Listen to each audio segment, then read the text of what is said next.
de Jesus Cristo. Bom, gente, é uma alegria muito grande nós estarmos aqui. Eu estou há 7 anos nessa casa e é a primeira palestra pública que eu faço. Eu já fazia antes, mas aqui na casa a preocupação era transformarmos esse espaço num estúdio, então não dava tempo da gente pensar em palestra. Agora, como a casa já está mais organizada, a gente já pode até pensar em fazer uma reflexão mais profunda, né? E no caso o assunto é assim, fantástico, né? A lei natural, né? O livro dos Espíritos, porque na realidade se nós refletirmos, a lei natural ou lei divina, na realidade são as revelações de Deus que chegaram para nós em todos os tempos. E quando a gente fala de lei divina, a gente pensa em justiça divina, pensa em misericórdia divina, pensa nos atributos da divindade, e que a doutrina espírita esclarece de uma forma tão maravilhosa para nós. Acho que ela está formatada realmente para espíritos como nós, que precisamos entender no detalhe como é que as coisas funcionam. Porque parece que até aqui o amor pelo amor não funcionou muito bem conosco, né? Então nós precisamos entender com uma riqueza de detalhes essas leis para a gente poder começar realmente a nossa transformação, a nossa renovação. E essa parte do Livro dos Espíritos é muito significativa porque dá realmente o passo a passo, né, para nós chegarmos a uma vida mais tranquila e a gente se sentir participante desse momento da Terra de progresso, de transformação, de mudança. Mas antes, nós queríamos conversar também com os companheiros da Web TV, que estão também nos assistindo, dizer que esse estudo, isso não é uma palestra, é uma conversa, ela vai ser interativa. Quem está pela internet pode passar um e-mail se quiser participar, tvnovaluz@gmail.com, tvnovaluz@gmail.com. E os companheiros que estão presentes, nós estamos com a Márcia, que está sentadinha lá no canto, ela está com o microfone. Quem quiser participar, me desculpe, Ricardo, não estou querendo dirigir, mas câmera 3 aponta para o público, porque as pessoas vão participar e a gente vai registrar a participação, ou a pergunta, ou a participação de cada um, porque tem alguém aqui que está vindo pela primeira vez, gente? Não sei se essa pergunta já foi feita antes. Tem companheiros que vêm pela primeira vez, não sei se são espíritas e já frequentaram outras casas, mas com certeza acho que todo mundo aqui já sabe um pouco da doutrina espírita, então pode participar conosco. Vamos lá. Então, antes de entrar no assunto, a gente queria falar um pouquinho rapidamente da Casa Espírita, né? Porque a gente vem aqui para estudar, vem aqui para se renovar, para se sentir bem, para cuidar da saúde. E às vezes a gente não para pensar no processo que está acontecendo aqui nesse momento. Na realidade, a culminância desse momento, porque aqui é uma casa de saúde. Nós estamos aqui sendo tratados. Então, a gente chega aqui, a culminância da reunião pública é o passe magnético ao final. E na realidade isso faz parte do quê? Da nossa higiene espiritual. E aí a gente gosta sempre de lembrar do Chico, né? A água pura, a fim de manter-se pura, é servida em taça vazia. É muito forte. Quem conhecia essa expressão? É bom anotar, porque isso é para a vida toda, né? Quando eu escutei pela primeira vez, porque na realidade, se nós formos nos higienizar para a vida do dia a dia, ou para prestarmos algum benefício como médiuns, nós temos que nos higienizar, porque a taça somos nós. Nós temos que estar vazios, sem sujidades, para que a água que vai ser servida, nós não somos a água, somos a taça, somos o meio. Então essa água, para que ela penetre pura e permaneça pura, nós temos que estar higienizados. Então essa higiene espiritual acontece aqui. Nós vamos agora então, já foi feita a oração, mas todos nós vamos mentalizar que nós estejamos nos liberando daquelas preocupações do dia a dia, dos nossos problemas da nossa vida. Vamos procurar nos desligar. Ao nos desligarmos e ao nos concentrarmos no estudo, nós permitimos que os amigos espirituais desliguem de nós energias, formas de pensamento e material que a gente vai acumulando no dia a dia porque a gente não fica convivendo só com pessoas que estão bem espiritualmente, a gente só não fica em locais muito bons, a gente transita pelo mundo, né? Então a gente precisa dessa higiene. E é como se fosse uma dispersão que já está acontecendo nesse momento. Depois vamos para o passe.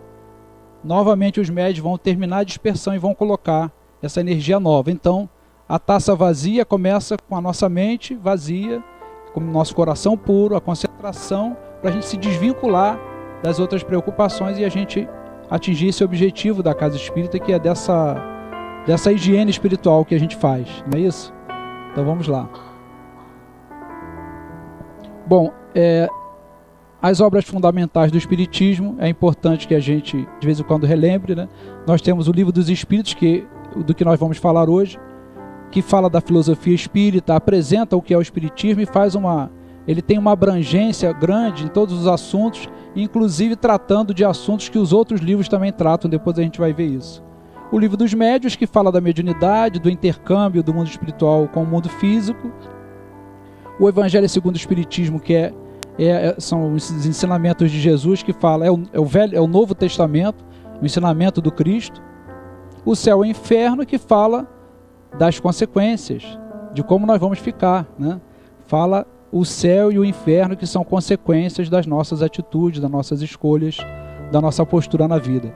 E a Gênese, que fala da criação, do início, de como nós surgimos, como o mundo foi criado e muitas outras informações. Então, esses são os livros básicos da doutrina espírita.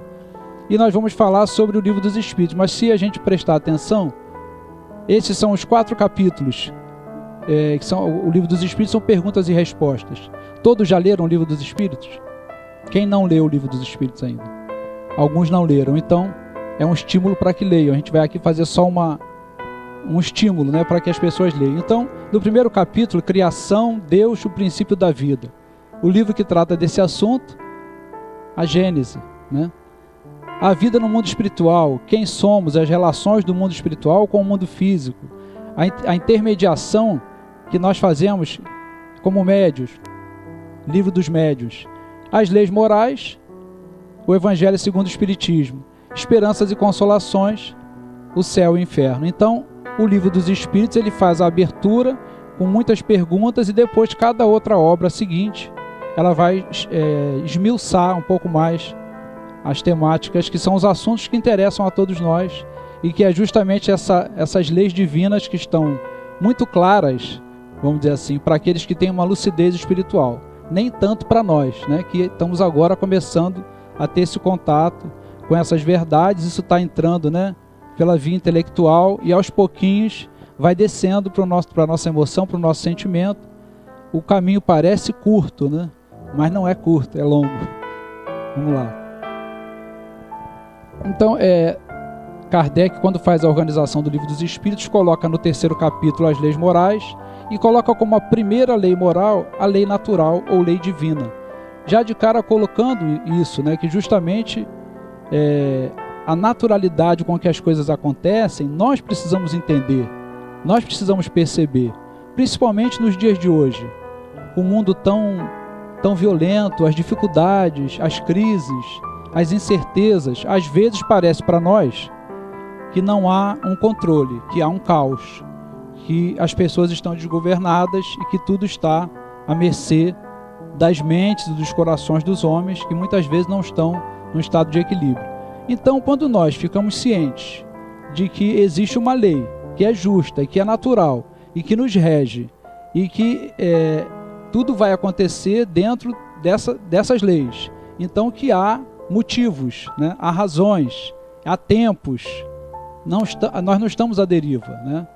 Existe um comando, existe causas e consequências, nós estamos no meio do processo, apesar da bênção do esquecimento, nós estamos no meio do processo, estamos colhendo frutos dessas encarnações e de outras, e temos um futuro pela frente a construir. Então isso tudo vai ficando claro na medida que a gente vai penetrando nessas leis, na lei natural e nas leis morais, né, que surge essa como a primeira. São 12 leis morais. É só a gente lembrar do número de apóstolos, né, que são 12 também. Então, começando pela lei natural, essas leis são imutáveis, né, e elas são um espelho para a lei do homem, para a lei humana. A lei divina está acima e nós, os homens, tentamos estruturar essas leis sem ferirmos a lei divina, mas muitas vezes acabamos ferindo, e isso em cada país é diferente. Às vezes em cada estado as leis são interpretadas de formas diferentes, mas nós estamos submetidos à lei humana, porém a que realmente nos governa é a lei divina. Então, na realidade, é um código de conduta para nós sabermos distinguir o bem do mal, sabemos como nos vamos nos relacionar no dia a dia, conosco mesmo, com a natureza, com o próximo, e saber o que vai acontecer dali para frente. Esse dali para frente é que está ficando interessante, né? Porque, dá licença. Antigamente o pessoal falava, né? Assim, não sei se é do tempo de todos, do meu tempo é, né? A justiça vem. Como é que vinha a justiça? Como é que vinha a justiça? Pelo menos eu que já estou com mais de 50, vinha como?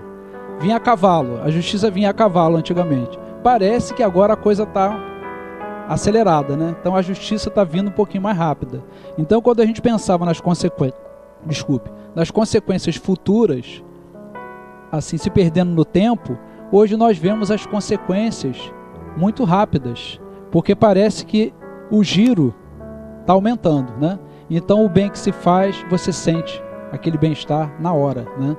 O mal parece que é o bumerangue, né? O bumerangue está fazendo uma curva mais curta e está voltando muito rápido. Então o bem e o mal está na nossa consciência. Quando agimos no bem, esse bem retorna de imediato.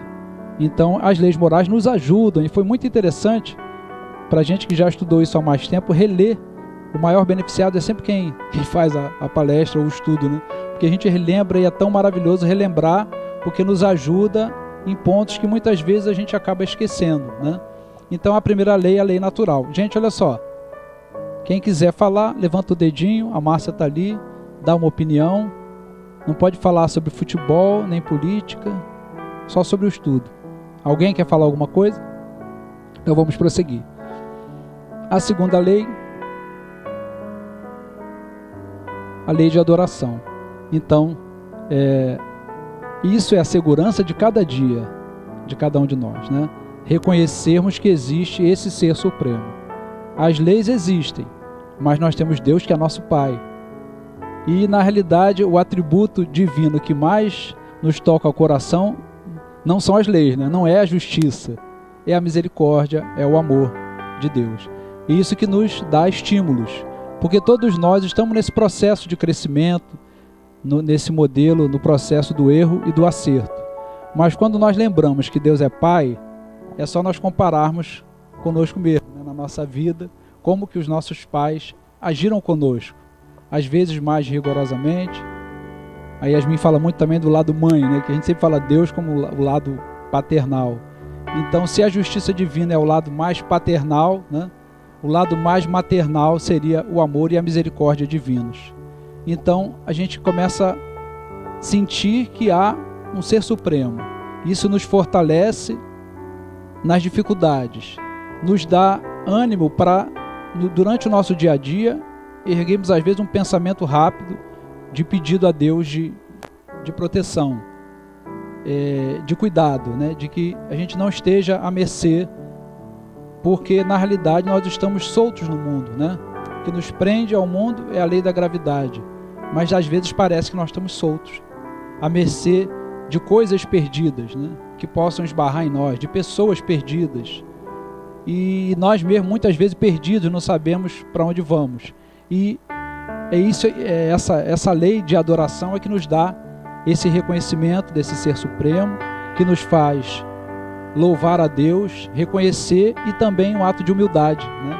Porque quando a gente reconhece que há um ser supremo, muitas vezes a gente faz a oração até por um hábito de fazer, por uma obrigação, por uma coisa que foi estabelecida pela cultura ou pela religião. E aí a gente tem aquele horário de orar. Mas quando a gente realmente tem a adoração, o louvor a Deus, a gente ora nas horas de dificuldade, ou para agradecer uma bênção. Mas de qualquer forma, é o vínculo com a divindade, é a prece, é a lei de adoração. Então, esse reconhecimento que nos dá tranquilidade para nos movimentarmos no mundo. A terceira lei, a lei do trabalho. Então, todos nós trabalhamos, Deus trabalha, os espíritos crísticos, Jesus trabalham. Jesus veio à Terra, se fez homem, não tinha uma pedra para encostar a cabeça, viveu entre nós. Não tinha um ar-condicionado, gente, imagina o calor, né? Ele não tinha ar-condicionado. A gente hoje pega o microfone e fala com a pessoa que está lá no Japão. Ele não tinha nem um megafone para dar uma aumentada na voz, né? O que ele fez? Usou a ciência, subiu no monte para poder propagar a sua voz de uma forma mais... usou, né, as leis físicas para fazer a propagação do som. Então, ele veio até aqui trabalhar, né? E todos nós, tudo é trabalho, tudo que é uma ocupação útil é trabalho. Esse trabalho pode ser assalariado, pode ser o voluntariado. O importante é que a gente faça com amor, né? O trabalho é a dinâmica da vida, nós temos que trabalhar para crescermos, para nos sustentarmos, para realizarmos, e dá uma alegria muito grande quando o trabalho que a gente faz chega, né, atinge os seus objetivos. Mas também nós temos muitas pessoas trabalhando, todos nós estamos trabalhando, e não podemos fazer trabalhos individuais, temos que nos organizar para o trabalho. E aí surgem então as organizações onde nós vamos trabalhar. Da mesma forma que existe o trabalho, existe a necessidade do repouso. Mas qual é o limite? E os espíritos respondem que é o limite das forças. Quando você sentir essa necessidade, você repousa. Em algumas épocas da nossa vida a gente dormia 8, 10 horas. Eu ultimamente estou dormindo mais 6, gente. Eu não sei se estou certo, se estou errado. O sono acaba, eu estou preocupado, eu levanto e vou trabalhar. Depois aí a gente pega um assessoramento técnico para saber se essas horas... Parece que é pouco, né? O ideal é que nós possamos repousar 8 horas. Mas a vida às vezes é vivida de uma forma tão corrida e também tem a qualidade do repouso, né? Dependendo do nosso repouso, das condições, a gente realmente se refaz. Então, se nós temos que repousar, temos que trabalhar. Esse repouso é físico e intelectual. As preocupações muitas vezes nos tiram o sono e nos deixam mentalmente conturbados. A importância de nós estarmos aqui também, porque quando a gente está muito preocupado, muito ocupado mentalmente, é porque a fé não está regulada na medida correta. Se a gente sabe que existe leis, que existe Deus, que existe o bem, nós temos que ter esperança e entregarmos os problemas para o dia seguinte, porque as soluções vão sempre surgir. Quanto mais a gente vai se envolvendo, trabalhando e focando fora de nós mesmos, procurando atender aqueles que estão ao nosso entorno, resolver o problema de quem está à nossa volta, parece que as nossas soluções começam a aparecer de uma forma mais rápida, ou até mesmo nós não estamos tão preocupados, né, com aquelas questões, e aí os problemas vão se diluindo. No trabalho organizado, entra aí as questões de outras virtudes que vão surgindo nessas relações que nós vamos tendo. O respeito no trabalho, né? Então sempre há uma subordinação, há um chefe, há um funcionário, alguém que comanda, que coordena. Muitas vezes a gente não concorda, muitas vezes a gente não aceita. Quando é voluntariado, a gente questiona. Quando é funcionário, tem um salário, a gente questiona ou não questiona, dependendo do chefe, né? Alguns chefes não aceitam questionamento, então às vezes você tem que se submeter. Mas tudo isso é o quê? Aprendizado para nós, né? Então, o trabalho é uma lei. Se nós estivermos ocupados no trabalho, nós vamos seguir a nossa vida nos realizando com aquilo que fazemos. E o contrário, a ociosidade, vai sempre trazer reflexões que muitas vezes não vão nos ajudar muito. Porque o tempo, a encarnação na Terra é curta, mas é curta para nós realizarmos o que precisamos fazer. Mas é importante a gente manter a produção, a produtividade. Nós temos que nos sentir produtivos, porque isso nos torna pessoas mais felizes, né? Nós temos agora a lei da reprodução. Bom, é óbvio, a sobrevivência. A nossa espécie, para que ela se mantenha. Aliás, só um parênteses. Está muito assim curioso, né? Porque a gente vê hoje os jovens não estão querendo muito ter filhos, né? Na minha família eram 3. Eu não sei, os companheiros da mesma idade que eu, ninguém precisa se entregar, mas eram 3, 5, 4. Hoje em dia é 1 e às vezes é nenhum, né? Pessoas às vezes casadas com 30, 35, 40 e estão esperando. Pega lá o cachorrinho e tá bom, né? Não pensa na criança. E aí a gente vê as oportunidades. Você vê o desespero daqueles espíritos desencarnados que estão esperando a oportunidade de retornar. E aí estão procurando a porta de acesso e essa porta muitas vezes está se fechando, né?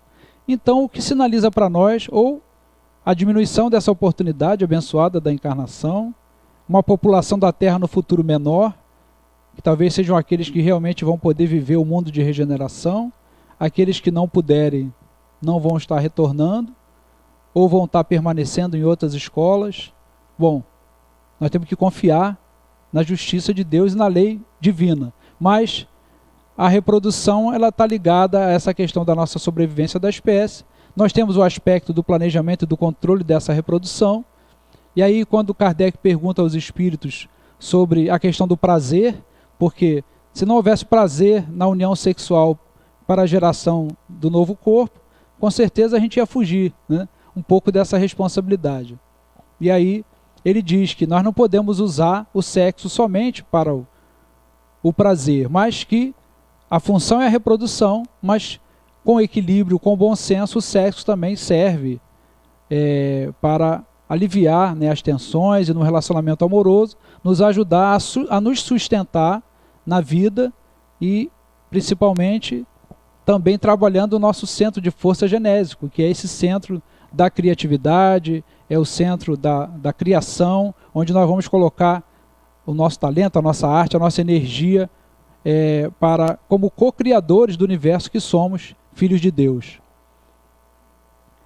O casamento dentro do modelo, né, de reprodução e de união, a família e o casamento são avanços,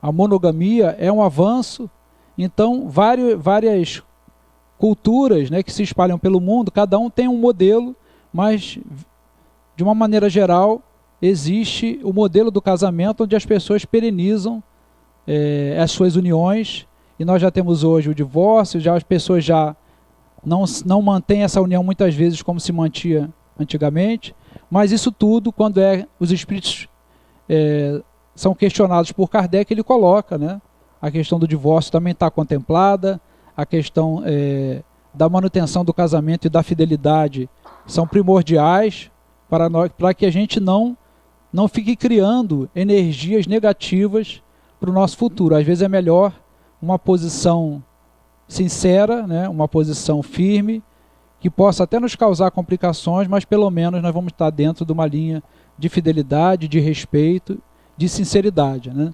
E o celibato, que muitos de nós cultivamos isso ao longo das nossas encarnações, em mosteiros, em conventos, uma interpretação errada, porque não é meritório aos olhos de Deus o isolamento ou o celibato, que é o que não pratica sexo, que não se une a ninguém, simplesmente como se isso fosse agradável a Deus. E não é verdade, né?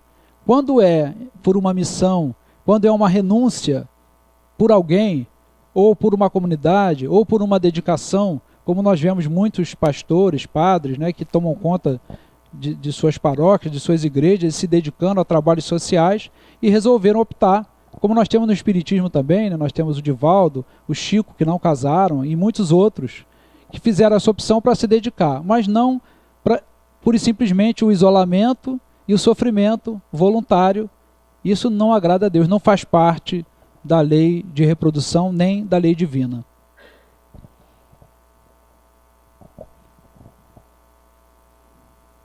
Bom, gente, a lei de conservação, você vê que tem vários tópicos, porque realmente fala muito diretamente a nós, né? Porque o tempo inteiro nós estamos buscando essa conservação. E é esse nosso desejo de permanecermos encarnados, né? Porque por mais que a vida esteja difícil, alguém aqui está querendo desencarnar?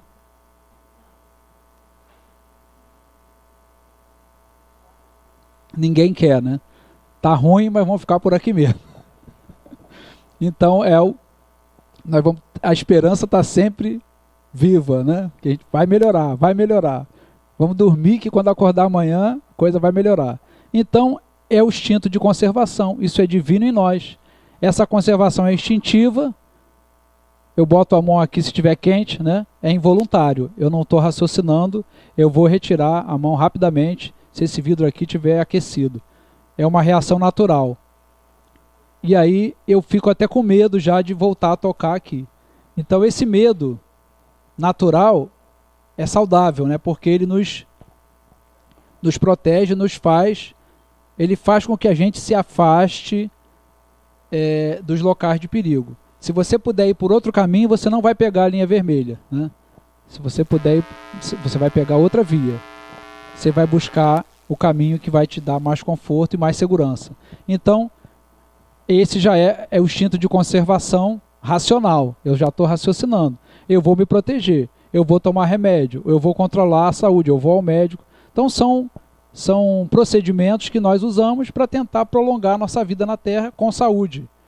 E isso é importante, mas não pode virar, né, uma loucura, como tem muitos de nós, alguns são hipocondríacos, né, tomam remédio, vários remédios até sem precisar, tomam muitas vitaminas. Isso é importante fazer. Nós não podemos deixar de viver por conta da necessidade de nos conservar. Vamos nos conservar, mas vamos viver a vida. Algumas pessoas não estão saindo de casa por causa da violência. Aí já é um exagero, porque então você não vive, né? Você vai ficar só trancado e não vai sair de casa. Aí, sei lá, cai um raio na sua casa, porque também não deixa de ser um pouco da nossa falta de fé. Tudo com equilíbrio. Então a conservação é importante, porque nós temos que minimizar os riscos para que a gente não sofra, né, e não perca a oportunidade da encarnação, não só por nós, mas por aqueles que dependem de nós. Quando vêm os filhos, aí a gente amadurece. Por isso a gente fica refletindo, né, essa questão de não ter os filhos, o casal que não tem filhos, fica uma vida um pouco mais solta. E aí aquela responsabilidade, né, parece que ela vai passando mais distante. E todos nós que temos filhos sabemos o quanto isso nos centrou na vida, né, que nos deu responsabilidade para a gente poder prosseguir. Nós temos uma razão para viver, mais do que qualquer outra coisa. A alimentação tem que ser adequada, né, balanceada. Hoje nós temos toda a ajuda com os equipamentos, com as colheitas. Também temos os agrotóxicos, né, temos também tudo que... Mas o nível de consciência é muito maior. Então, nós podemos nos alimentar de maneira adequada, de maneira prazerosa, mas preservando a nossa conservação. Aí vem a questão do supérfluo. O que a gente precisa para viver, para se conservar, para conservar a nossa vida? O Chico respondeu essa pergunta. Alguém lembra o que ele respondeu? Quando perguntaram o que era o supérfluo? Gente, por favor, alguém pega o microfone. Ninguém lembra? Ele disse que o supérfluo é a manteiga. Foi bem objetivo, bem simples, né? Porque o pão é o necessário, a manteiga é o supérfluo. Então a gente tem que procurar extrair, né, desse ensinamento aquilo que realmente é essencial na nossa vida, que nós realmente precisamos. E aquilo que vai nos trazer saúde. No caso, a manteiga realmente não tá na lista dos alimentos que nos fazem bem, né? Então, a preocupação com o supérfluo, aquilo que está excedendo, eu tenho que avaliar, eu tenho que perceber aquilo que eu estou lutando para conseguir, que não está agregando nada, né? Então, nessa lei de conservação, entra essa avaliação nossa daquilo que realmente é necessário, para a gente poder desapegar daquilo que não é, né? E se prender àquilo que realmente é importante. As moradias, né, é avanço também, já há muito tempo. Aí a moradia, e as pessoas aí vão para os palacetes, né? Então aí isso já seria o supérfluo, o exagero, empregar os nossos recursos naquilo que realmente vai ter um fim útil e vai nos trazer conquista de virtude. Senão, nós estamos simplesmente atendendo ao nosso ego, o que não vai nos fazer mais felizes, porque são posses materiais, temporárias, que vão se perder no tempo. As vacinas também é um exemplo, né, dessa busca do homem, os pesquisadores e espíritos, né, que vem com essa missão de desenvolver os antídotos, as curas, não só as vacinas, né? Agora mesmo há uma onda grande na internet de métodos de acabar com a diabetes, não sei se vocês já viram. Acabe com a diabetes, agora tem técnicas novas, tem isso, tem aquilo.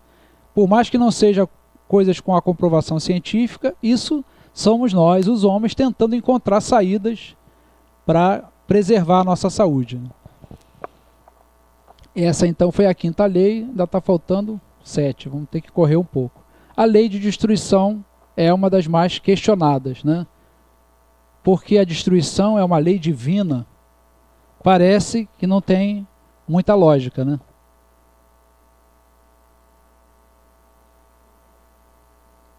Vamos esquecer um pouco as guerras, vamos pensar na destruição nossa, não integral, né? Nós, periodicamente, fazemos a poda, não é isso? Não só das nossas árvores. Nós cortamos as unhas, então nós estamos cortando o excesso, a gente está cortando, né? Cortar é o quê? Destruir, né? Estamos destruindo. A gente corta o cabelo, a gente corta as unhas, a gente tira tudo aquilo que está excedendo.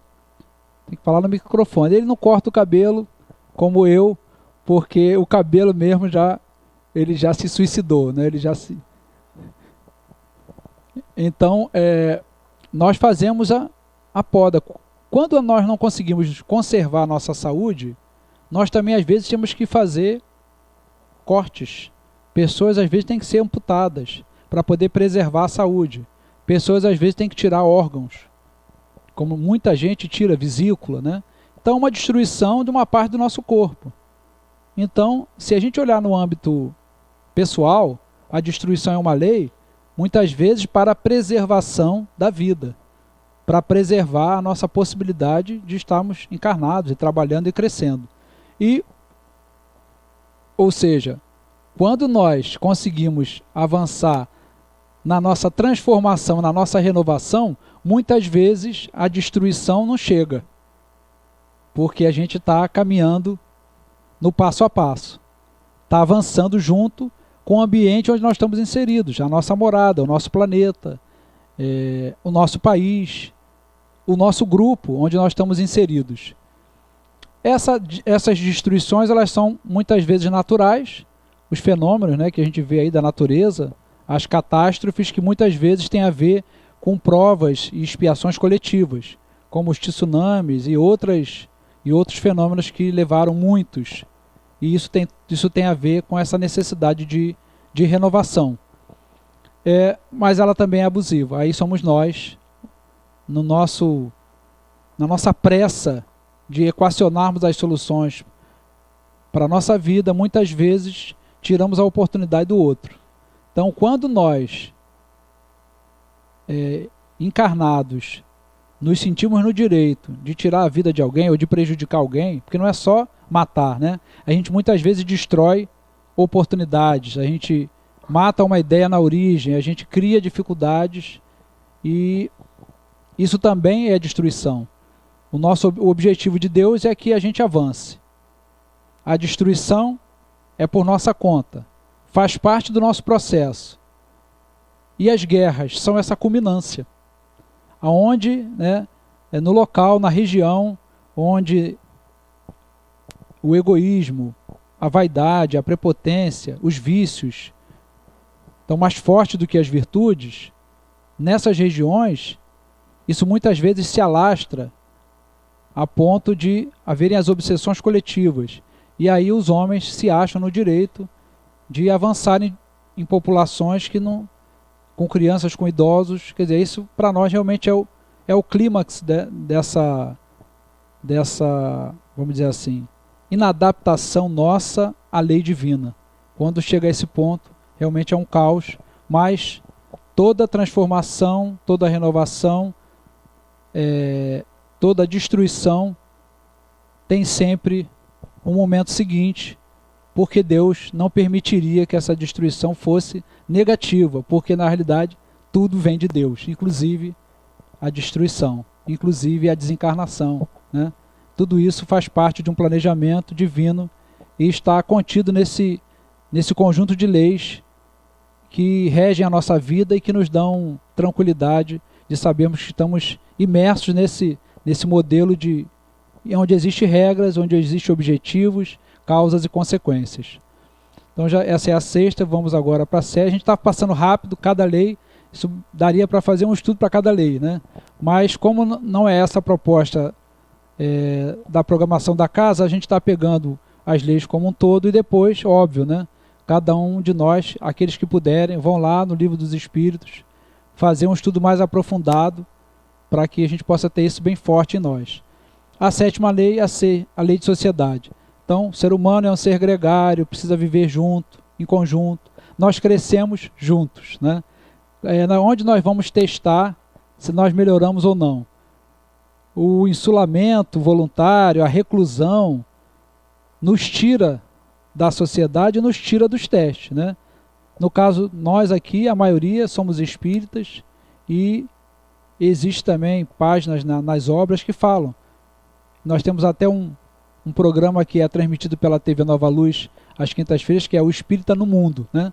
Então nós temos que viver no mundo sem ser do mundo, sem pactuar com aquilo que o mundo faz, tendo governança sobre nós mesmos. Há estudos que dizem que 95% da população são pessoas conduzidas, são massa de manobra, e 5% são os que manobram. Então nós temos que refletir se nós estamos sendo manobrados. Nós podemos não estar, vamos dizer que tem um intervalo aí de quem não está manobrando, mas também não está se deixando manobrar. Então quando nós começamos a consumir e a participar de tudo que é o que a moda nos oferece, o modismo e a nossa época, sem refletirmos se realmente nós estamos construindo estruturas que vão nos favorecer conquistar as virtudes e nos desapegar das coisas materiais e nos desprender dos vícios, alguma coisa está errada. Nós não podemos fazer parte dos 95%, que são uma onda, né? Vai todo mundo e faz, são ações conjuntas e nós temos que ter o nosso senso, o nosso bom senso para fazermos as nossas escolhas, mesmo que isso seja uma questão que esteja na moda, que todo mundo esteja fazendo. Porque aí entra a questão do que é normal, o que é comum, né? É comum que as pessoas falem mal umas das outras, mas isso não é natural, porque o nosso objetivo na vida não é falar mal dos outros, né? É a indulgência que nós vamos ver mais adiante e o relógio está correndo. Então, a constituição da família, que organiza a sociedade. A família, nós temos aí a Ana Rosa, que é uma especialista, que faz o trabalho conosco de vivências em família.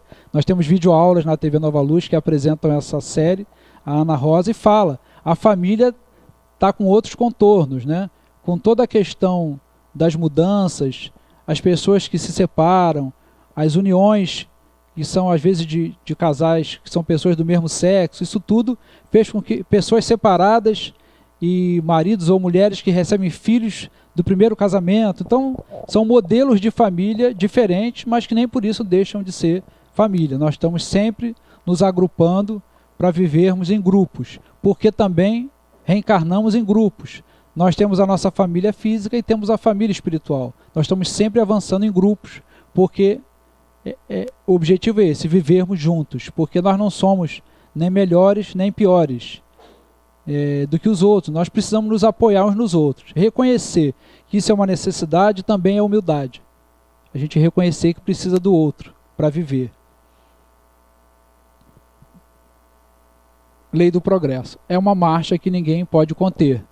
Nós podemos retardar o progresso, mas não vamos conseguir impedir, porque a marcha do progresso é lei. O progresso é lei. O nosso próprio progresso individual é lei. Quando a gente chega no ponto de atrapalhar isso de uma forma tão grande, aí a justiça divina, a misericórdia divina nos impõe limite. Nós convivemos lá na Ação Cristã Vicente Moretti com internos que são deficientes, neurológicos, psiquiátricos, seres e espíritos que reencarnaram com todas as limitações. Eles não se higienizam, não se expressam, não andam, não falam. todas as limitações. Então ali entrou uma ação divina forte. A gente fica imaginando o que eles não fizeram.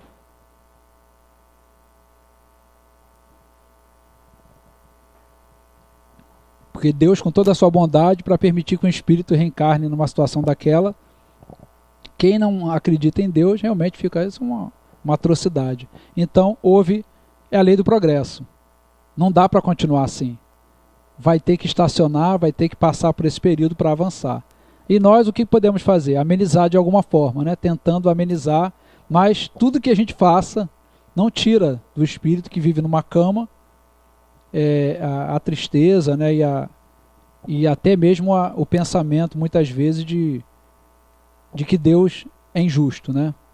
Colocando aquele espírito naquela situação, mas faz parte da lei do progresso. E esse progresso, inicialmente, ele é sempre intelectual. Primeiro a gente entende, primeiro a gente raciocina, e depois a gente realiza, né? Até é preciso absorver, entender. O conhecimento é importante, são as duas asas.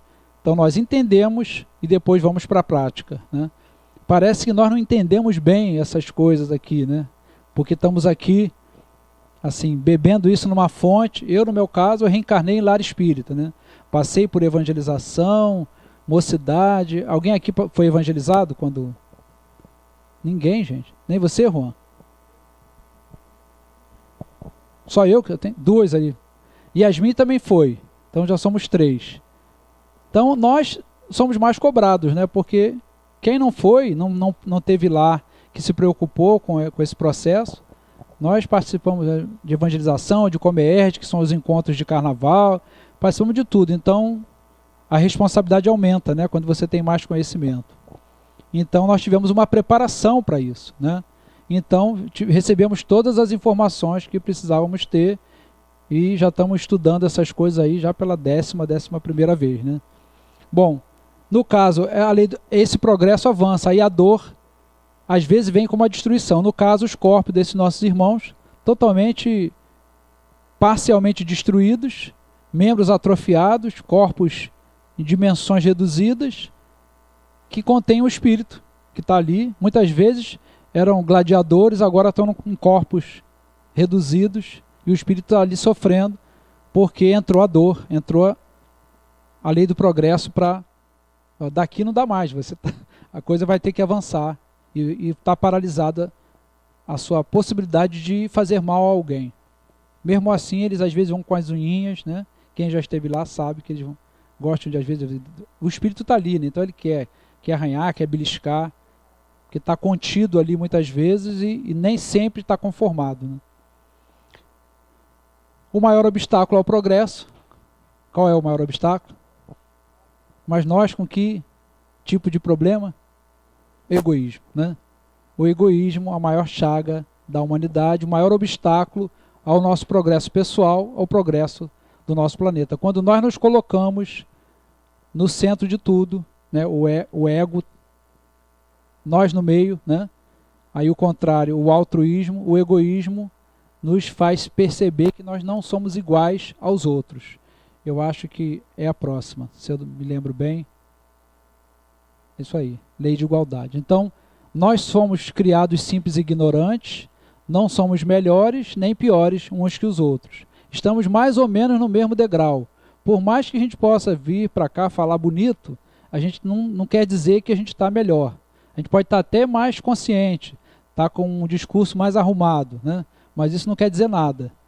Tem aquela história, né? Não sei se vocês, já não lembro mais, acho que foi o Divaldo que contava isso, não sei se é ou então é aquele livro Lindos Casos, do Chico, que o palestrante, ele fazia muitas palestras e tinha uma pessoa que sentava lá atrás e não faltava uma palestra, estava sempre assistindo.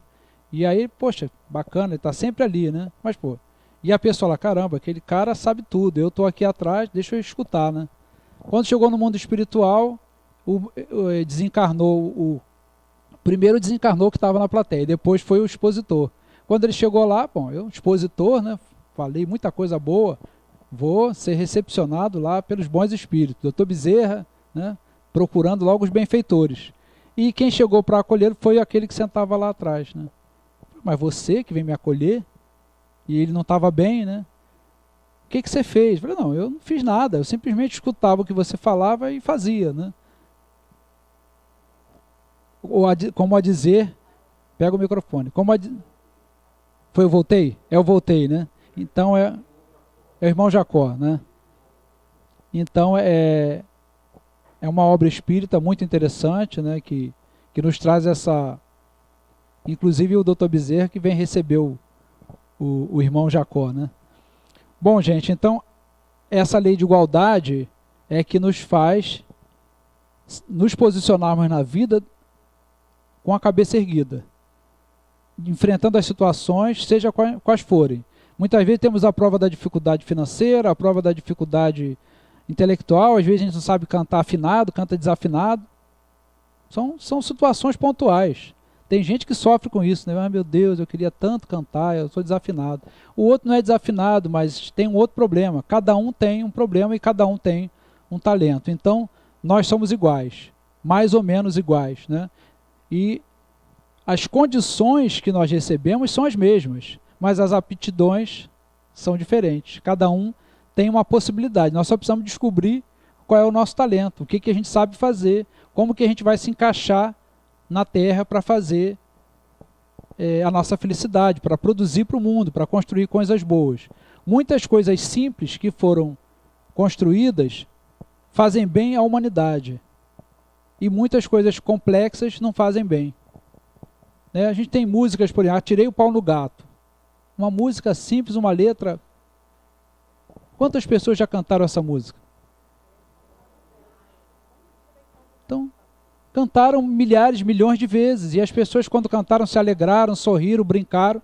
E a pessoa fez aquilo ali despretensiosamente. Um agrupado de notas musicais, sei lá, acho que não dá nem 15 segundos de música. E é um best-seller, porque todo mundo escuta, todo mundo canta, ou Parabéns para Você, várias canções, coisas simples, e feitas por pessoas muitas vezes sem uma riqueza intelectual nem material. Então a nossa participação pode ser simples, mas ela tem que ser efetiva. O que vale aí na questão da igualdade é o nosso sentimento, como eu me sinto, né? Se eu me sinto melhor, se eu me sinto diferente, eu vou ter problema. Porque eu vou estar sempre me sentindo magoado, eu vou estar sempre me sentindo... Aí vem o melindre, né? Porque eu, como ousa, né? Falar assim comigo, logo comigo, quer dizer, se fosse com outra pessoa, podia falar de qualquer jeito, mas comigo, então, o sentimento de igualdade tem que visitar o nosso coração, para que a gente entenda realmente qual é a nossa parte, o que nos cabe na sociedade. O terceiro setor, dentro dessa questão da igualdade, que é o setor produtivo, a gente sabe que o primeiro setor produtivo é o governo, o segundo, a iniciativa privada que visa lucro, e o terceiro setor é o que não visa lucro, mas atende a fins públicos, mas é iniciativa de particulares. Então o terceiro setor, quem governa, quem dirige, não tem salário. São pessoas normalmente que têm experiência de vida, são aposentados, não recebem, mas colocam a sua experiência a serviço dos demais. Quem trabalha sabe que não está enriquecendo o bolso de ninguém. E quem compra o serviço sabe também que está atingindo algum fim útil, social. Então, quer dizer, é um modelo do futuro, onde a lei envolve o trabalho, envolve a igualdade, envolve várias leis estão contidas. Então, a gente precisa se organizar. Nesse modelo estão as associações, as OCIPs, as OS, as ONGs, são instituições do futuro para atender a necessidade de produzir e das pessoas se integrarem nesse processo de uma forma que gera recursos sem gerar um acúmulo de riquezas nem exploração, né? É muito interessante esse modelo que surgiu, não tem muito tempo, do terceiro setor. O medo das diferenças, isso para nós é ruim. Nós somos iguais, mas as aptidões são diferentes. Nós não temos que nos sentir menores só porque somos diferentes. Nós sempre vamos ter alguém melhor e alguém pior aos nossos olhos, mas na realidade esse julgamento vai ser depois, né? Nós não podemos nos fiar somente naquilo que estamos vendo. Vamos ter que acelerar um pouquinho. A 10ª lei, não, a 9ª, a 10ª, isso. A lei de liberdade. É engraçado, conversando com 2 jovens conversando, né? Um era espírita, o outro não era. Porque o espírita fala muito de livre-arbítrio, né? O livre-arbítrio. Então. Aí o outro jovem era evangélico. Aí isso uma jovenzinha veio me contar. Aí o rapaz falou assim, não, quem tem livre-arbítrio são os espíritas. Evangélico não tem livre-arbítrio não, eles é que têm. Porque pelo fato dele estar escutando o outro falar, ele achava que ele não tinha o direito. Que isso era uma coisa só dos espíritas. Né? Na realidade, essa palavra é muito usada e os próprios estudos trabalham muito essa questão de que nós temos autonomia para viver. Nós estamos mergulhados numa lei de progresso, mas nós temos a liberdade de escolha e temos a possibilidade de alterar o nosso futuro. Mas essa liberdade ela é relativa porque ela poderá estar atingindo, ela termina quando começa o direito do outro. E nós temos que saber ter o bom senso para não agirmos dessa forma. Tem espaço para todo mundo, né? Nós podemos avançar e crescer sem ferir o outro. Aí entra a questão da empatia, né? Que também é uma palavra moderna, é justamente essa facilidade que nós temos de nos colocar no lugar do outro. Então eu entendo muito melhor como o outro está agindo comigo, às vezes até de uma maneira deselegante ou mal educada, mas o que ele está vivendo lá do outro lado, né? Muitas vezes passa um carro correndo, nos fechando ou passando rápido demais, cortando por fora. Qual é o nosso pensamento? Você pode pensar de duas formas. É um louco, né? Vai causar um acidente. O outro pensamento pode ser, caramba, ele deve estar indo salvar alguém, ou levar alguém para ser socorrido, ou ir buscar alguém, que ele recebeu uma ligação, e olha, vem me buscar que eu estou infartando, eu estou morrendo. Não pode ser isso, gente. Mas o nosso pensamento, normalmente, é o primeiro, né? Então nós temos que exercitar essa liberdade de pensar, que ninguém pode nos tirar essa liberdade, e pensarmos sempre o melhor. E as fatalidades, e a encarnação, isso é uma fatalidade. O contexto onde a gente vai reencarnar é uma fatalidade, mas o que nós vamos fazer desse contexto? Aí isso é com a gente. A desencarnação também é uma fatalidade, mas o destino nós vamos construir a partir de agora, com aquilo que nós vamos fazer. Essa é uma lei que resume quase todas as outras, né? Esse sentimento de justiça que está em todos nós, isso está na nossa consciência, nós sabemos o que é justo, sabemos o que é correto, isso já está em nós, porque somos seres que temos a inteligência, que temos o discernimento. Temos que aceitar a justiça do homem, pagar os impostos, fazer aquilo que mesmo que a gente veja que não está da forma correta, mas é a parte do dar a César o que é de César. Vamos cumprir a lei. Construir o nosso patrimônio pessoal. Esse patrimônio é um direito nosso. O patrimônio físico também é um direito, mas muitas vezes nós estamos apegados, né? A gente vê as questões das heranças, das famílias, que vão se degladiar por conta de patrimônio, de propriedades, e muitas vezes isso serve para desunir aqueles que ficaram unidos durante toda uma vida, né? Com certeza não é nada agradável para aqueles que desencarnaram verem os que ficaram lutando por posses. Então nós temos que construir as nossas posses. O principal é o nosso patrimônio espiritual, que é intangível, mas também não se deprecia. São conquistas que nós vamos carregar. O restante vai ficar por aqui mesmo. Então é sempre bom avaliar tudo que nós temos, nossas posses, nossas roupas, nossas coisas materiais, nossos veículos, para ver se nós não estamos acumulando demais, se apropriando de coisas indevidamente, porque quando a gente está acumulando demais, está faltando para alguém, né? Justiça ao amor. O amor, aí isso parece que, se eu não me engano, está no Evangelho, né? Fala da lei do amor. Quando Jesus pronunciou a divina palavra amor, os povos sobressaltaram-se e os mártires, ébrios de esperança, desceram ao circo.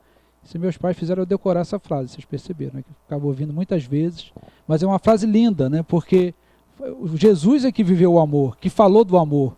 Então, na realidade, esse sentimento, na pureza em que ele foi colocado, nasceu ali com Jesus, né? Então, nós temos essa obrigação de tentarmos viver esse amor mais puro. No livro Libertação, a gente vê esse caso da Matilde. Quem já leu Libertação? André Luiz. Então, Gregório, né, um espírito difícil, com muita dificuldade. O Gúbio, o mentor, tentando socorrer. E chegou uma hora que ele não conseguia chegar no coração. Ele teve que requisitar a Matilde, a mãe do Gregório, em outra encarnação, para fazer o trabalho que ele não conseguiria fazer, né? Então o amor maternal como um amor sublime, que é um exemplo de amor para todos nós, que normalmente é incondicional, né? E realmente é aquele amor que se assemelha do amor mais puro que nós possamos viver aqui na Terra. O mandamento maior, amar ao próximo como a si mesmo, esse parâmetro, né, que a gente pode estabelecer a partir de nós mesmos. E a caridade, que é a última expressão da lei, a benevolência para com todos, fazer sempre o bem, né? A indulgência para com os erros alheios. A indulgência quando o erro não nos atinge, mas a gente observa.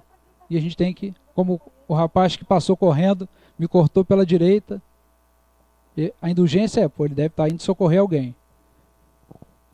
Nem me afetou diretamente. E se me afetou diretamente, o perdão. Aí já a história complica um pouquinho, né? Mas também faz parte desse leque de sentimentos, de virtude que nós temos que trabalhar. A perfeição moral, né?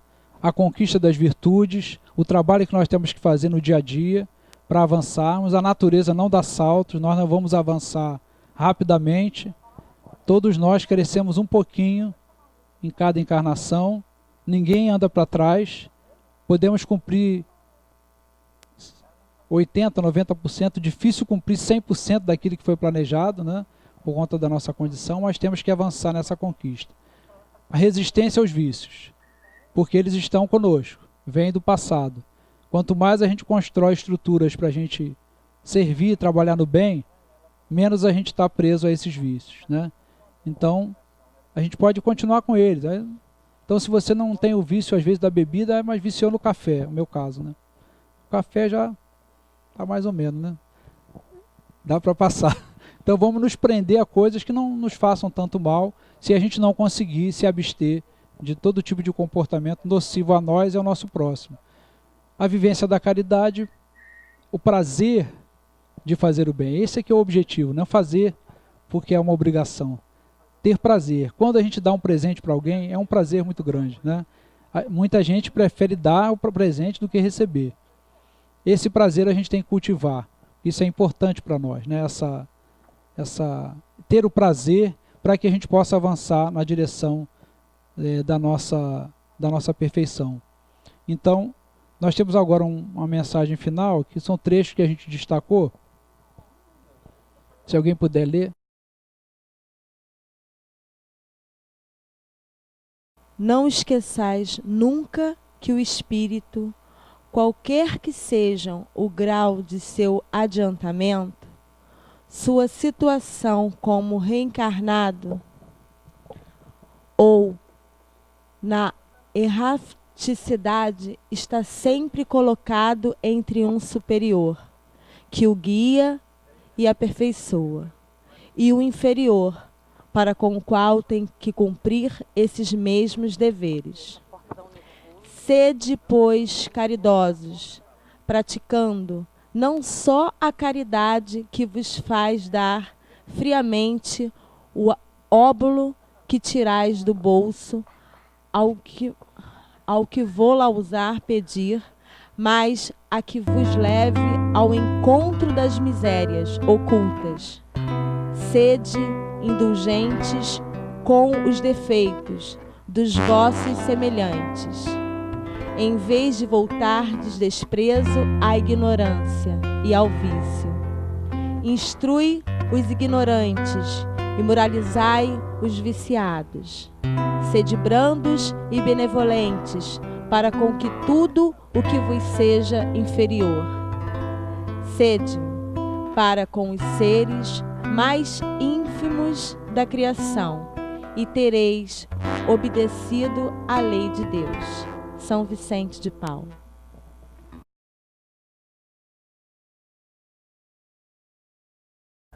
(909) Poderia sempre o homem, pelos seus esforços, vencer as suas más inclinações? Sim, e frequentemente fazendo esforços muito insignificantes. O que lhe falta é a vontade. Ah, quão poucos dentre vós fazem esforços. O egoísmo é a fonte de todos os vícios, como a caridade é o de todas as virtudes.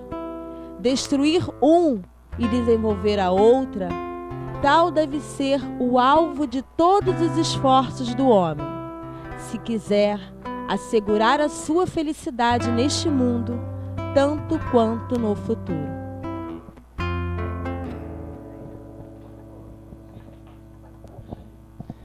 Gente, um esforço insignificante que precisamos fazer, né? Então essa mensagem final, que a gente tenha que a gente faça esse esforço pequeno para a gente se melhorar, para a gente crescer, e quando nós tivermos essa iniciativa, a espiritualidade vai estar ali pronta para acolher, e a gente faz uma pequena parte e eles vão fazer a parte maior, né?